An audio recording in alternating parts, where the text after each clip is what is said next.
Today, we are breaking down the absolute roller coaster that is the Nollywood movie Love and Destiny. You know, it's one of those fantastic stories that really puts human nature and relationships under a microscope. It gives us this perfect lens to examine exactly how we treat the people we care about the most. So think about this for a second. Can a single lie destroy a perfect romance? Or does destiny naturally reward the faithful? Well, that is the ultimate question we're exploring today.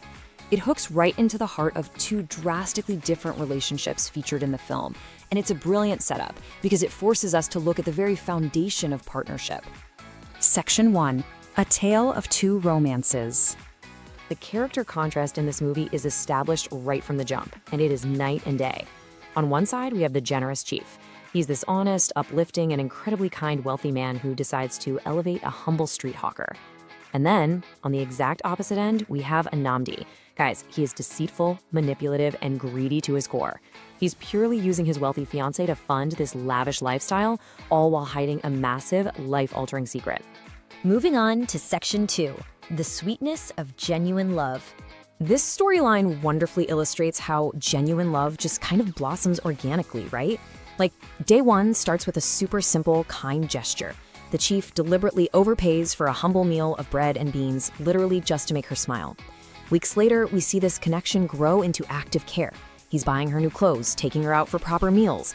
And then months later, this whole thing culminates in him setting her up with a massive, fully equipped restaurant.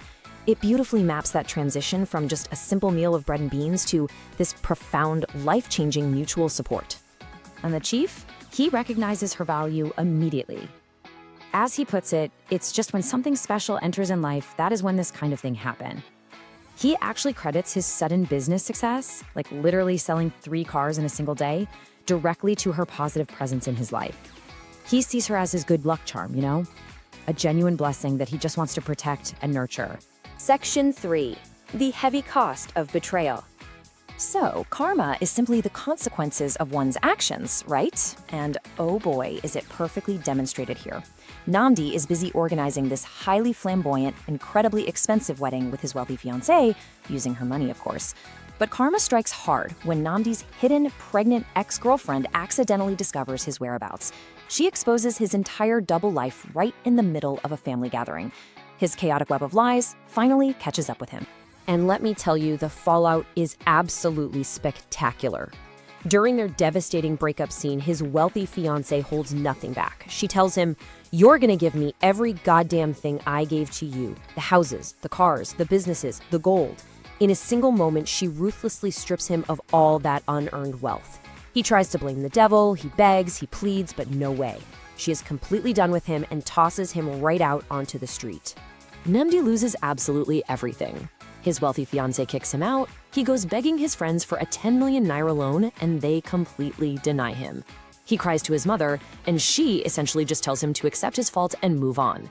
And when he finally tries to crawl back to that pregnant ex-girlfriend offering to stay at her place, she throws his belongings right out the door. Reduced to begging for a loan and sleeping in a cheap hotel, Namdi's total downfall really highlights the heavy, unforgiving cost of betrayal. Which brings us to Section 4, Destiny Rewards the Faithful. Now, while Anandi was busy taking, the hawker was giving. The chief gets this amazing business opportunity to supply 8 brand new cruisers to a senator, but he needs to secure a loan to cover the remaining costs.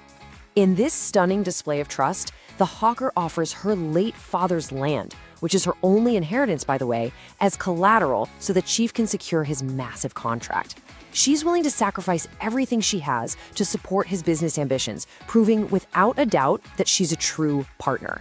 And the universe pays that back in full. The chief rewards her incredible loyalty by completely surprising her with a massive, fully equipped restaurant to end her street hawking days forever. He takes her there, reveals the huge surprise, and seals their unbreakable bond with a heartfelt proposal, "Will you marry me?" It is just an incredibly satisfying conclusion to their arc. Section 5. Vital Lessons from the Drama.